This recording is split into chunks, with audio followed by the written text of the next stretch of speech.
6 months, 14 days, 2 years, a lifetime? How long does it take to learn a language? That's one of the questions we'll be answering on today's podcast as we comment on your recent feedback. Welcome to Aprender Inglés con Reza y Craig.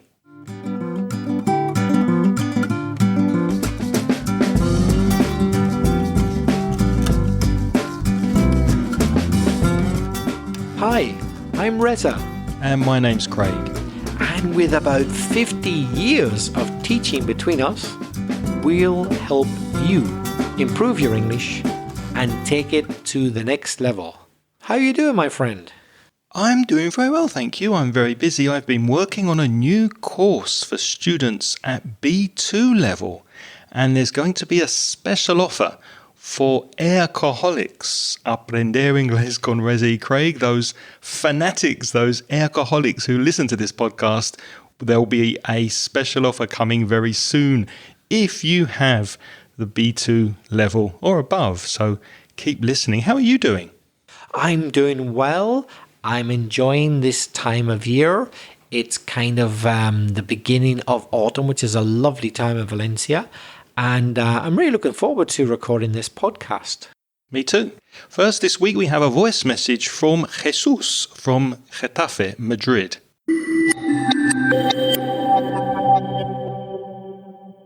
Hello Reza, hello Craig. This is Jesus again from Getafe, Madrid. I keep listening to your podcasts every week and enjoying them.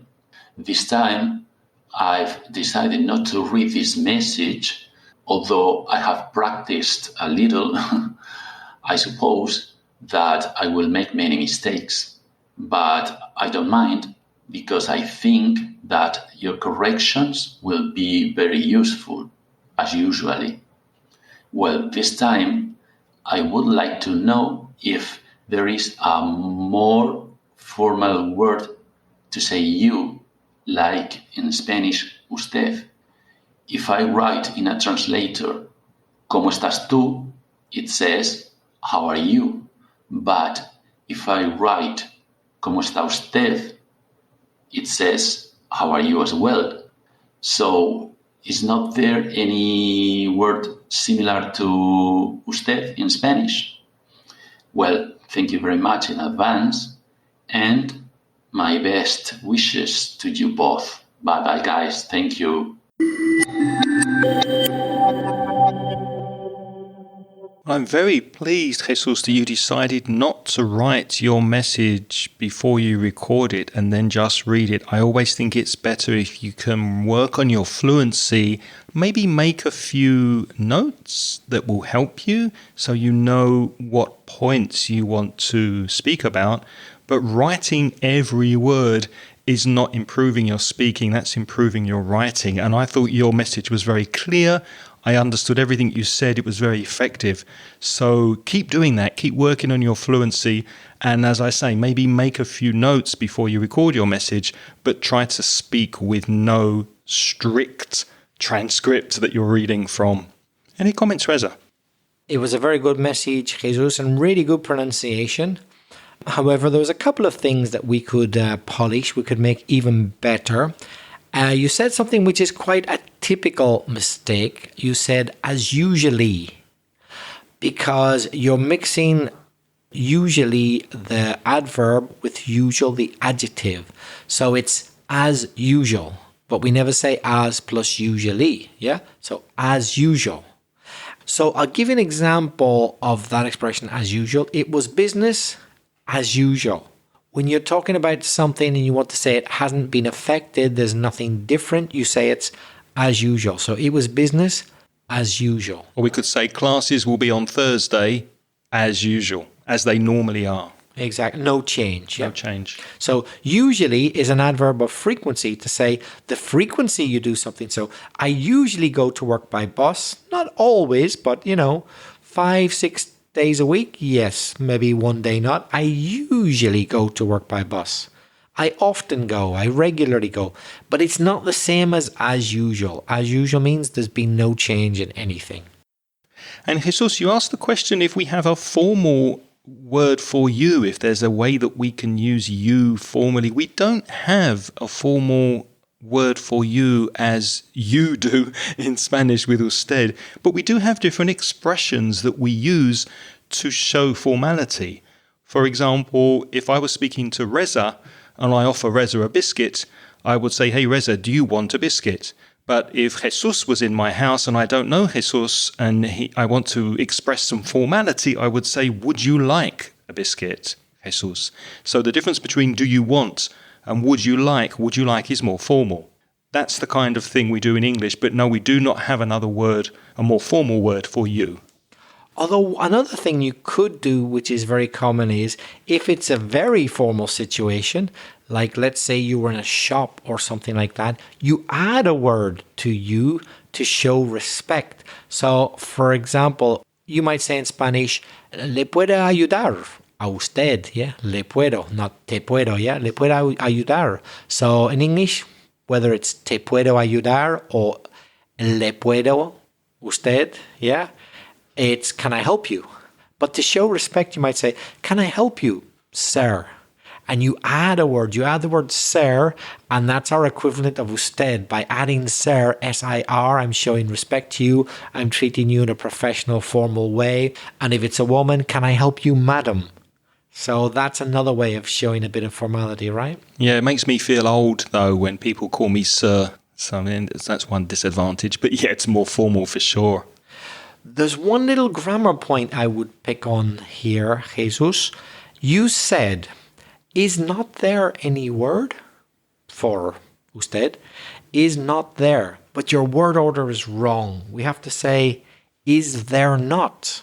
Because we're inverting the order because it's a question. So, is there not any word? Or you could say, "Isn't there any word?" Okay, so is there not or isn't there any word? And thank you very much, Jesus, for sending us your message from Madrid. And our next message comes from a place closer to where we're recording this podcast, from the same city. It's Monica from Valencia.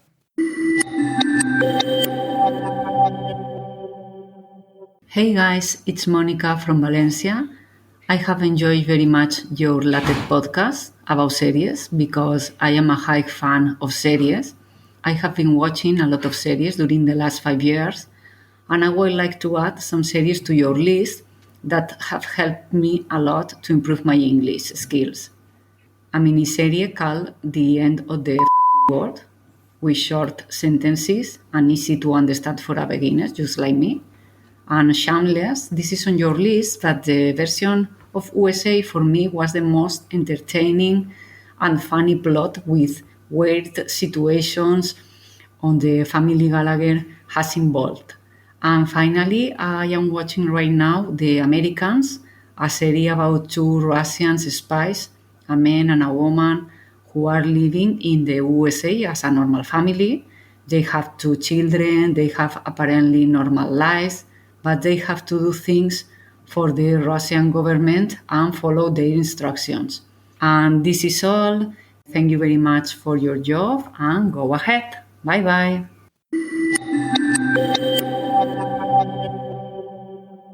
Thank you very much, Monica, for sending in your message. And the episode Monica was referring to was episode 382, in which we recommended 10 TV series to improve your English. Actually, more than 10. We gave you a long list, but our 10 most favorite TV series were included. Go to inglespodcast.com/382 if you would like to listen to that episode. You said something which is very common. I'd like to correct Monica. It's a little mistake. You said, "I have enjoyed very much your podcast." That's a classic mistake. You should say, "I have enjoyed your podcast very much." Expressions like very much, a lot, a little bit, we put them after the object. The object is your podcast. "I have enjoyed your podcast." That's the object, your podcast. And then you say, how much at the end. I've enjoyed your podcast very much, or I have enjoyed your podcast a little, or have enjoyed your podcast loads, which would be like mogollón in Spanish. You put the adverb saying how much after the object. So I have enjoyed your podcast very much. And we enjoyed your message very much, Monica, but I think we can help you just a little bit with one or two words that you can improve the pronunciation on. You spoke about the US, but you pronounced the U as a Spanish speaker would. You said U, so US. No, it's U, US, or USA. So the pronunciation of the letter U is like the pronoun you. And the word spy, many words that begin with S, Spanish speakers tend to put an E in front. For example, we say Spain, and sometimes I hear Spanish speakers say España, for example. So the word spy is without the E in front of it. Spy or spies. And one more word that you can improve a little is the word weird. Weird, W-E-I-R-D. The vowel sound is ear, like the ear that you listen with, or hear, or fear. So weird is the correct pronunciation. A little question of collocation, that means words going together, typically. You said, I am a high fan, but the word high, that adjective doesn't collocate. It doesn't go with fan.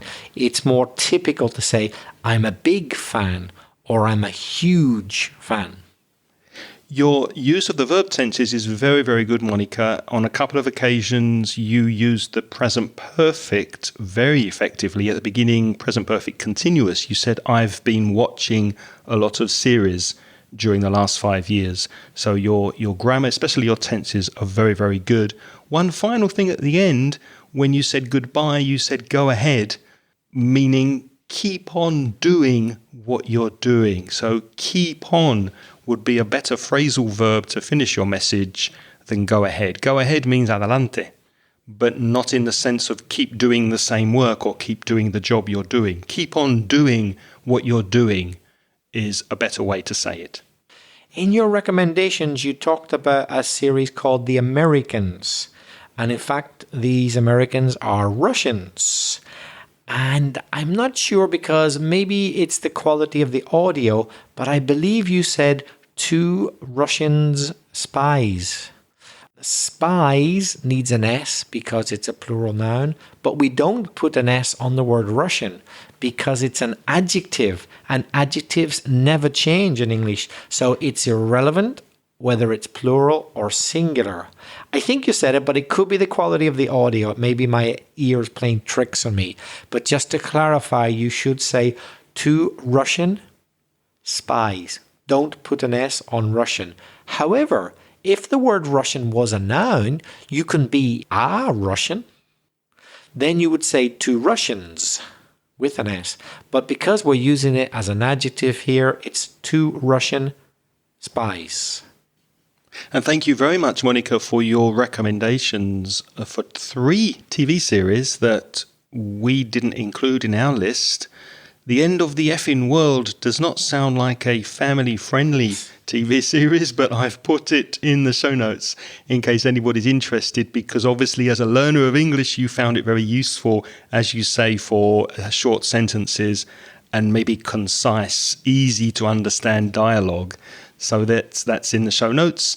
And obviously The Americans. And I did say that I was not very keen on the US version of Shameless. I prefer the UK version, but maybe I need to give it another go, which means watch it again, because I didn't watch a lot of the US version. So I will try Shameless again and see if I can get my head around the cultural twist that the Americans have put on one of my favourite TV series, Shameless. Craig, we have another voice message now, and this time it's from Christopher, who's interested in learning more about phrasal verbs.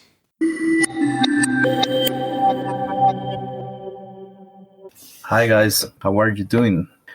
Well, I would like to know if you can make a class about phrasal verbs, because phrasal verbs are common use for native speakers, and I would like to learn more about phrasal verbs. For example, I would like to know how to identify phrasal verbs when I am reading email, for example, from some vendors or some customer. And also I would like to identify when I am taking a call from my vendors or from my customer. That's why I'm interested in learning more about this. And I consider this an interesting topic for everyone who is learning English. And I know you can do a great work explaining it to us. And thank you for your help, because learning English is really, really important and necessary nowadays.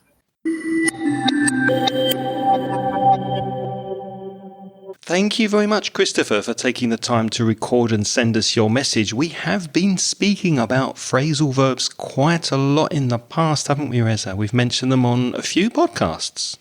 We have indeed, and I'm sure we're going to mention them again. But for the moment, Christopher, let us refer you to the several episodes that we've already used to focus on phrasal verbs. We'll be doing more in the future, I'm sure, but you could get started on them. For example, episode 331, we mentioned phrasal verbs. So if you go to inglespodcast.com/331, you'll get to episode 331. That was a brief history of phrasal verbs. That's one that you could have a look at. We also spoke about phrasal verbs that you can separate. You can put the object of the phrasal verb in between the verb and the particle. Go to inglespodcast.com/215 to listen to that. And we collected 20 phrasal verbs that English students should know. So 20 of the most common phrasal verbs. That's in an earlier podcast, inglespodcast.com/98. Also, we did an episode that we called 10 more phrasal verbs that you should know, and there'll be more in the future as well. That was episode 144. So again, you go to inglespodcast.com/ and you put in the number 144. Focusing on phrasal verbs specifically with take and with get was back in episode 125, inglespodcast.com/125. We also did one about phrasal verbs, specifically phrasal verbs for a digital world. That's in episode 367. So add 367 after inglespodcast.com/. And an ex-colleague of ours at the British Council, Marie, came on the podcast with us back in episode 54, and the three of us spoke together about phrasal verbs, again, inglespodcast.com/54. We even did one about prepositions at the end of questions, and that referred to some phrasal verbs. You could listen to that. Go to inglespodcast.com/51. That's episode 51. So, Christopher, after you've listened to all of those podcasts that are listed on the show notes of this episode, which is inglespodcast.com/386, after listening to those, if you have more questions and any doubts about specific phrasal verbs, please let us know. Any concrete examples that you have seen in an email or heard when you talk to your vendors, let us know and we'll be happy to create another episode. I'd also be interested to know what you actually do. What's your job where you're coming into contact constantly with phrasal verbs? Are you in marketing, advertising? You say you speak to vendors, so are you speaking to vendors in the UK specifically? If you can give us some more information, we'll be happy to help you if we can with specific examples of phrasal verbs, because there are so many. And by the way, Christopher, to relate your question to the title of this podcast, how long does it take to learn a language? Good question. There's no exact answer. But I'll tell you one thing, a good sign that you've really learned a lot about English is that you can understand, and even more so, if you can use phrasal verbs, you've come a long way. Because it takes learners a long time to begin to feel comfortable with phrasal verbs. If you're comfortable with phrasal verbs, you've probably got a pretty good level of English. And speaking of that question, how long does it take to learn a language? That question came from Laura from Venezuela, who's currently living in Chile. So let's listen to Laura's voice message.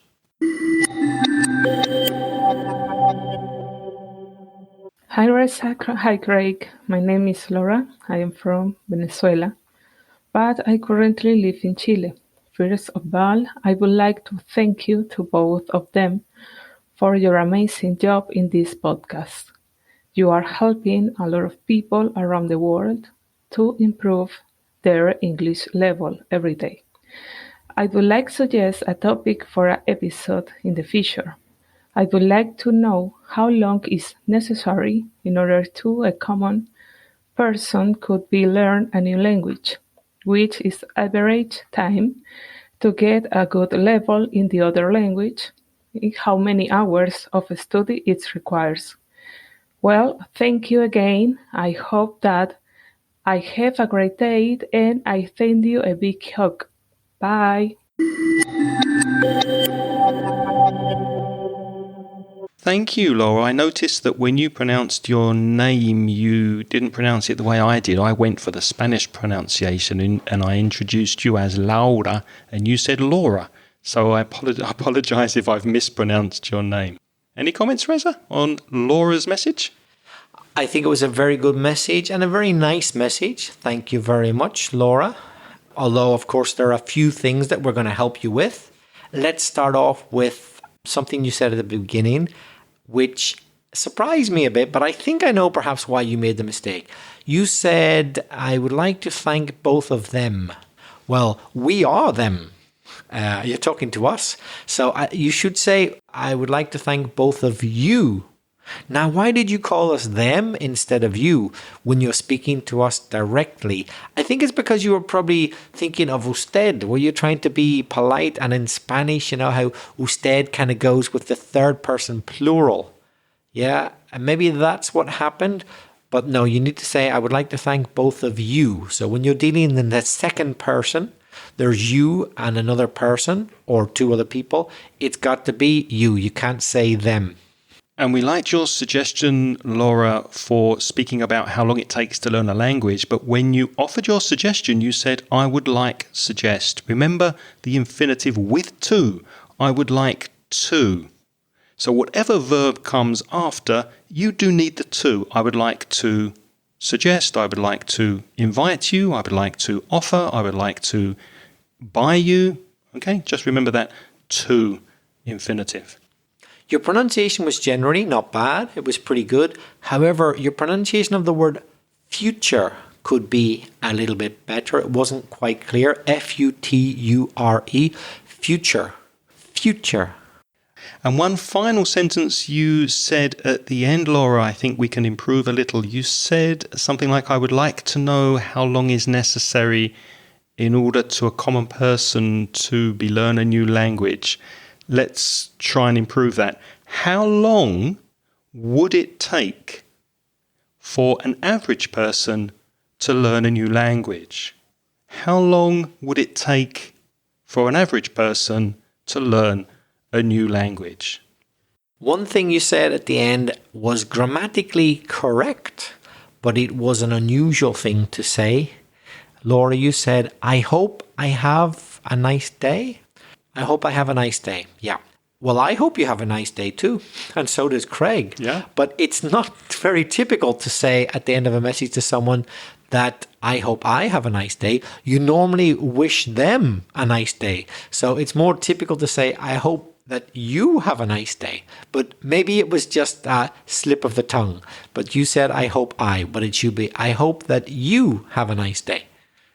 We have spoken about this topic before, and you might be interested to go back and listen to that podcast, Laura. It was Facts About Language Learning, and it was back in episode 286, Laura. So go to inglespodcast.com/286. We spoke about things like what's the best age to start learning English, how many languages can a person learn, and what exactly does it mean to know a language.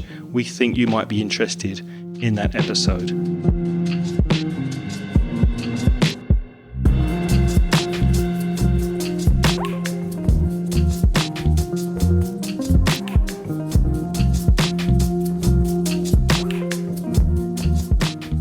How long does it take to learn a language? I would throw this back at you, Laura. This old expression, how long is a piece of string? A piece of string? You know that expression, Craig? Yeah, it could be any length. We don't know. There are long pieces of string, there are short pieces of string. So very often when someone's given a question that they can't really answer specifically, they say, how long is a piece of string? Good question, Laura. Where do we begin, Craig? Well, there's no easy answer. The first question I would ask is, which language? Are we talking about a language that is close to Spanish, like Italian, for example, or Portuguese? Because if you're a Spanish speaker, maybe that's not quite so difficult. However, if you're a Spanish speaker trying to learn Arabic or Chinese or the Thai language or some language in India, then it's a lot more difficult because the alphabet's difficult. Maybe it's a tonal language, so the pronunciation's completely different. Maybe you're not writing from left to right, but you're writing, in the case of Arabic, from right to left with a different script. So that question very much depends on which language you're trying to learn. And I would say it very much depends on when you start learning. So it's not just how long you've been learning. Obviously, the longer, the better, to get better, I suppose. But when you start, what's the best age to start learning a language? That is a pretty easy question to answer. As young as possible is the answer to that. There's no doubt about that one. Would you agree, Craig? Yeah, from baby age, I think, from as soon as you can communicate, you want to be exposed to the language as young as possible, for sure. Years ago, people didn't realize that until as late as the 1960s, 70s, there was a theory that it was probably not a good idea to confuse babies with too many languages. So just speak one or possibly two, but don't go throwing in foreign languages. They won't know what to say. They'll be confused. We now know that that is not true. It's rubbish. And that babies are able at some stage to sort out in their head which language is which, and they can deal with, they can cope with and manage several languages when they're babies. It's not a problem. And when you talk about learning a language, what does it mean to learn the language? What level do you want to get to? What do you want to do with the language? Now, there's a website that I've linked to in the show notes called the Common European Framework of Reference for Languages. Sometimes it's abbreviated to CEFRL. And they have a scale that we use very often in Europe, which begins at A1 for total beginners in a language, and it goes up to C2, which represents how much you master, how proficient you are. You're mastering the language. You can pretty much do anything in the language when you reach C2. So if you want to go and look at that scale, that's A1, A2, B1, B2, C1, C2, I've linked to that at inglespodcast.com/386. And there are particular to-do statements in this scale of languages. Do you want to use the language just to travel and go from A to B in a different country? Or do you want to live and work and function in a different country? Or do you want to translate the language? So do you want to become bilingual and get to C2? So it very much depends what your objective is with the language. By the way, notice that C2 does not mean native speaker, by the way. You can be a C2, as I am officially totally qualified C2 Spanish speaker. I have the exam from La Escuela Oficial de Idiomas, but I still make mistakes because I am not a native speaker and I never will be, but I'm pretty fluent. Pretty means very. But I will still make mistakes because I started to learn when I was an adult. And I've got C2, I passed it, but it's not the same as native speaker. No, I make mistakes in English still. It's my native language. Me too. I think we all do in our own language. We do from time to time. I don't think perfection really exists in language learning, even when it's your native tongue. I'm still linging. You see, there's an example. Yeah. I'm still learning English words. There are days when I see words I've never seen before because I've read an article on the internet and I think, well, that's an English word. I've never seen it. What does it mean? I need to check it. I need to learn it. So you never really finish. It's a constant process. Students of mine often teach me words in English. I better explain. Don't think that my English vocabulary is terrible. It's not bad. But technical words. I might be giving a class to a doctor and they're saying, yeah, so how do you say neuroplastic, nucleo, bio, physio, blah, blah, blah. Some kind of technical word. I'm like, well, I don't know. I'm not a brain surgeon. I don't know. I better check it up. I got to look. Only a brain surgeon or only a nuclear physicist or only a microbiologist knows those really specialist words of their field. You can't know everything. So I might have to check them out myself. And the student already kind of knows more about it than me. That's not uncommon. So as you can see, Laura, it's very abstract and it's quite difficult to give you a precise answer. However, there are approximations of how long it would take. Let's say, for example, that you only wanted to study tourist English, let's say A1 to the beginning of A2, and you just want to get the basics of the language. That could take you somewhere between 80 hours and 100 hours of study. What about the next level, Reza? How long would that take? Can I just say, we're presuming that you speak Spanish as your first language. Yes. Or perhaps Or other European languages. If you speak Japanese as your first language, it's probably going to take you longer. Let's just clarify that. To have a working knowledge, if you speak Spanish, for example, as your first language, in other words, kind of high A2, maybe B1, lower intermediate level, it's probably going to take you between 200 and 400 hours of study. And to reach a higher level of fluency, let's say B2 to C1, so we're still not at C2 level, but we're getting close. Now, this could take you somewhere between 550 to 900 hours of study. But of course, it depends on your motivation, it depends on your attitude, it depends perhaps on your age, it depends on many, many things. Now, there's a similar system in the US, because I know that we have some listeners in Latin America and in the US, a similar system that's used that compares to the common European framework of reference for languages, and it's called the Interagency Language Round Table Scale. Why are these names so long? These names are so long, aren't they? And this scale goes from level 0, which is no proficiency in the language, up to level 5, which is native speaker and bilingual proficiency. So it's a different way of classifying your level, and that's what's more commonly used on the other side of the Atlantic over in the US. But please, listeners, don't get depressed, because just think about Craig and I. Here we are in Spain. Trying to speak English. Trying to speak English and making mistakes. And we have the cheek to try and teach people at the same time. And apart from that, we've been speaking Spanish pretty much every day of our lives for about 20 years. And we still make mistakes in Spanish because we learned as adults, not as children. So, to be honest, it's highly unlikely, it's very improbable that we will ever speak like a native Spanish speaker.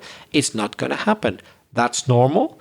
Don't worry. It shouldn't depress you. It doesn't depress us. That's life, because your brain is not quite as elastic as an adult, as a kid. So we can speak very well, perhaps we might one day, but we won't be like a native speaker. That is normal and nothing to worry about. So it's a process. You need to be practicing the language on a regular basis in order to improve. Can I just put everything on its head and throw a reverse situation back for you? You will probably never speak like a native speaker exactly if you learn as an adult, although you can become really good. But I tell you one thing for sure, listeners, and yes, it is a warning. If you stop practicing your foreign language, you will forget pretty quick and your level will go down. This happens to me. I'm sure Craig as well. Yep. Even if I spend 2 months, 3 months away from Spain, away from a Spanish-speaking environment, I come back and my level's gone down. So it doesn't seem to get much better because I'm kind of at a plateau. I've reached that point where it's hard for me to advance because I'm an older adult, but it can easily get worse. So do keep practicing or your level will go down, not up. And that's one of the reasons why we do this podcast. We want you to practice your English, keep improving, go for that constant practice and improvement so that you can get your English a little bit higher up to the next level. How can you do that? You can send us a voice message. That's a great place to start. You can reach us at SpeakPipe, speakpipe.com/Ingles podcast and tell us your name, where you're from, and any comments or questions that you have about the podcast. Reza, how can people contact us by email? You could write to either of us.